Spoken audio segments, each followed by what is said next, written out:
no Alerta Geral. Bate-papo político com os jornalistas Luzenor de Oliveira e Beto Almeida. A agitação nos bastidores políticos. O presidente Jair Bolsonaro se filia hoje ao PL e mexe com o quadro partidário na corrida pré-eleitoral. Raquel Tavares. O presidente Bolsonaro se filia nesta terça-feira ao PL, Partido Liberal. Bolsonaro acertou sua filiação à sigla depois de negociações com o cacique da sigla, Valdemar da Costa Neto. Entre as exigências de negociações estava de que a sigla rompesse aliança com partidos de esquerda em todos os estados brasileiros. No Ceará, 2 partidos que mantêm aliança com o PL são o PDT e o PT. Inicialmente, a filiação seria em 22 de novembro, mas desentendimentos entre o presidente e Costa Neto adiaram os planos. Como em dezembro a data em questão seria próxima ao Natal, período de recesso em Brasília, optou-se pelo feriado do Dia do Evangélico, celebrado hoje. Bolsonaro assinará a ficha de adesão ao PL ao lado do filho, o senador Flávio Bolsonaro, que está de saída do Patriota do Rio de Janeiro. Com redação do Ceará agora para o Alerta Geral, Raquel Tavares. É a pauta da área política nesta semana, jornalista Beto Almeida. Afinal, a filiação do presidente Jair Bolsonaro a um partido político, 2 anos após deixar o PSL, já movimenta aí, já redefine o quadro de alianças no rumo da sucessão presidencial em 2022. Agora sim, o presidente Jair Bolsonaro está legitimado do ponto de vista da exigência da legislação partidária, filiado a uma sigla, a partir da assinatura ao PL, para concorrer à reeleição em 2022. E mais um detalhe, Beto Almeida, essa filiação mexe também e muda os rumos do PL em todos os estados, como acontece aqui no Ceará. Jornalista Beto Almeida, bom dia. Beto Almeida, a análise política com credibilidade e isenção. Bom dia, Luzenor. Bom dia novamente aos nossos ouvintes. Eu não sei, Luzenor, se lá em Brasília, que hoje no Distrito Federal é o dia do evangelho, né? Lá do líder evangélico. Então eu não sei exatamente se foi uma coincidência, eu não acredito que tenha sido, mas a data marcada para a filiação do presidente Bolsonaro lá no Distrito Federal tem exatamente esse propósito, né? De fazer esta filiação exatamente no dia do evangelizador e principalmente dentro de uma proposta que ele chama de simples, sem muito oba-oba, com no máximo 250 convidados nesta cerimônia onde ele marca sua entrada no Partido Liberal. E muitos presidentes de partidos nos estados vão estar presentes nesta manhã em Brasília, inclusive o prefeito do Eusébio, Acilon Gonçalves, está prevista a ida dele para participar desta filiação do presidente Bolsonaro ao PL. Isso significa dizer que o prefeito do Eusébio está então já definido em relação à permanência dele, de todo o seu grupo no PL com a entrada de Bolsonaro? Não, não está definido. Eu mesmo conversei ontem com o prefeito Acilon Gonçalves e ele me disse o seguinte: olha, por enquanto o grupo permanece. Não vai haver alteração, pelo menos isso até meados ali do ano que vem, começo de março, por aí. Porque, lógico, ele não é candidato à reeleição, mas precisa trabalhar exatamente as perspectivas do grupo dele que vai disputar cadeiras na Assembleia Legislativa e também na Câmara Federal. Então, o que significa dizer que o prefeito Acilon Gonçalves já tem plano B e plano C, Luzenor. Tem tudo preparado para tirar o grupo do PL no momento certo e levar para outras siglas. Uma dessas siglas já acertada e confirmada pelo Acilon Gonçalves, inclusive antecipando o que você havia dito aqui no Alerta Geral, confirmando o que você havia escrito lá no portal Ceará Agora, de que o Patriotas vai receber sim os filiados que vão deixar o PL, que são ligados a Acilon Gonçalves. Nenhuma novidade em relação, por exemplo, ao PL, é tranquilo. O Acilon disse, olha, está tudo pacificado, tudo tranquilo. O presidente do Patriota é o antigo aliado de Acilon Gonçalves, que é o ex-vereador Samuel Braga. O ex-vereador Samuel Braga, que lá atrás era do PV, mas depois comanda o Patriota já há algum tempo e é parceiro do Acilon Gonçalves. Lembrando, Zeno, que ontem, por exemplo, ele esteve numa solenidade ao lado do prefeito José Sarto, aqui no bairro Coaçu, que faz limite com o município de Eusébio, Acilon Gonçalves. E, olha só, não é que isso vá ser assim uma decisão que seja fácil. Porque, por exemplo, a dona Marta Gonçalves, que é mulher do Arcilon Gonçalves, é hoje secretária na gestão municipal.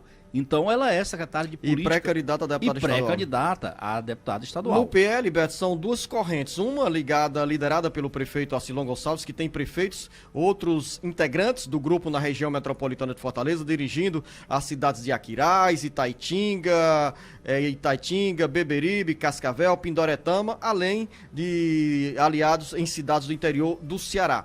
Mas dentro do PL tem também outra corrente que está sob o comando do deputado federal Jaziel Pereira, com a esposa, a deputada estadual Silvana, que integram os dois a base mais fiel ao presidente Jair Bolsonaro. Ou seja, a tendência é que o doutor Jaziel comande ainda com mais amplitude o PL no Ceará. Mas esse é o propósito. O doutor Jaziel já deixou muito claro isso, que o PL, com a entrada do Arcilon, não tem que ter mais divisão. Aliás, com a entrada do Bolsonaro, não tem que ter mais divisão. O partido tem que assumir definitivamente uma linha bolsonarista, inclusive de trabalho e de apoio à reeleição de Bolsonaro no estado do Ceará. Então, o marido aí, no caso do doutor Jaziel e da doutora Silvana, aguardam esta definição para que eles possam assumir o comando do partido aqui no estado, Luciano.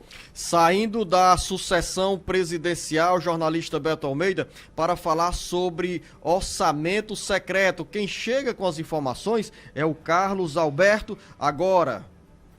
Uma nota técnica da Consultoria de Orçamentos, Fiscalização e Controle do Senado, emitida nesta segunda-feira, contrária à cúpula do Congresso Nacional sobre a transparência do orçamento secreto, aponta ser possível revelar os parlamentares responsáveis pela indicação das emendas de relator que utilizam verbas sem autoria nem destino revelado. O pedido do relatório foi feito pelo senador Randolfo Rodrigues, líder da oposição no Senado Federal. A posição técnica se conflita com a versão dos presidentes do Senado, Rodrigo Pacheco, e da Câmara, Arthur Lira. Pacheco e Lira afirmaram na semana passada que havia impossibilidade de cumprir 100% a determinação da ministra Rosa Weber, confirmada pelo Supremo Tribunal Federal, de dar total transparência aos orçamentos de 2021 e 2022. Diz a nota, abre aspas, se houve milhares de demandas e os relatores gerais encaminharam na forma de indicações, algum tipo de procedimento organizado tiveram para fazê-lo e algum registro documental ou informacional mantiveram para seu próprio controle. Caso contrário, teriam agido sem saber o que estavam fazendo, o que evidentemente não é o caso. De acordo ainda com a nota, nada, absolutamente nada, obsta que sejam publicadas essas informações. Não há impossibilidade fática de registro de demandas, mas sim divulgar os elementos e documentos que já existem, diz a nota técnica.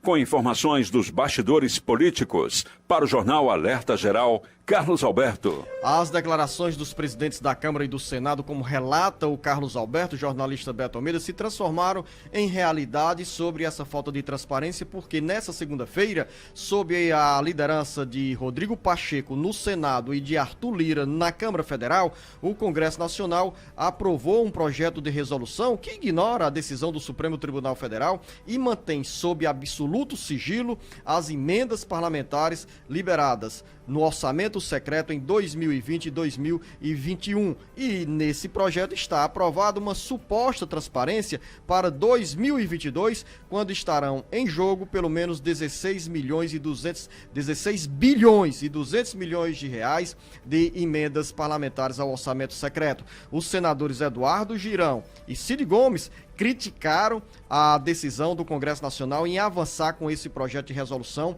com a falta de transparência nessas emendas parlamentares.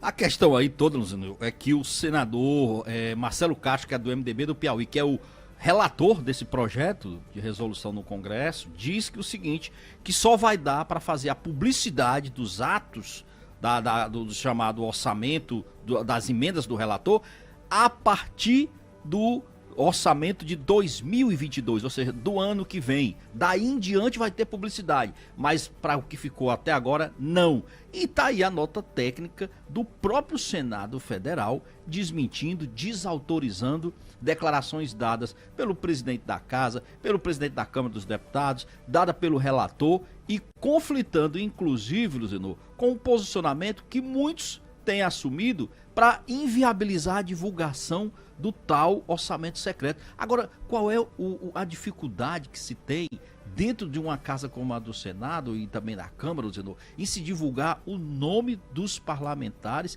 que conseguiram estas emendas? Qual é o mistério que está aí? Porque eu fico imaginando o seguinte, um parlamentar, ele tinha que ter, vamos dizer, orgulho de ter conseguido emendas para suas bases eleitorais. Não tem crime nenhum nisso, não tem irregularidade. Luzenor, o papel que se espera de um parlamentar é, no Congresso Nacional, ele está atento realmente ao orçamento, batalhar para que ele consiga o maior número possível de emendas, que mande essas emendas para os seus colégios eleitorais, que essas emendas sejam realizadas. Isso tudo da forma mais transparente possível. Jornalista Beto Almeida, eu concordo com você, e há uma estranheza para o eleitor, para a eleitora, saber por quais razões os deputados federais, os senadores, se recusam a dizer que pediram esse dinheiro, que hoje o pedido não é para o presidente da República, é para o presidente da Câmara Federal ou o presidente do Senado. Houve uma inversão de valores do ponto de vista da execução orçamentária. Então essa caneta pertence à cúpula do Congresso Nacional. E, de forma lamentável, os deputados federais e senadores querem se esconder ou escondem o pedido de autoria, não se sabe por quais razões. Como você bem disse, seria motivo e é motivo de orgulho o deputado, a deputada, o senador, a senadora dizer o seguinte para o município, para os eleitores: nós conseguimos essa verba e terá como destino a compra de um trator, a compra de uma retroescavadeira, a construção de um posto de saúde e assim por diante. Não se compreende, sinceramente, esse esconde-esconde das emendas parlamentares. Agora, eu ainda estou achando estranho... O tempo fechou, Beto. Não, rapidinho, eu estou achando estranho o silêncio do Supremo Tribunal Federal, porque essa decisão de não revelar o nome dos deputados contraria uma determinação da ministra Rosa Weber, e o Supremo calou até agora. Mas você não pode nem cobrar o rompimento do suposto silêncio do Supremo Tribunal Federal, porque essa decisão só veio na noite dessa segunda-feira. Então a expectativa é que a partir de hoje haja alguma manifestação por parte dos ministros do Supremo Tribunal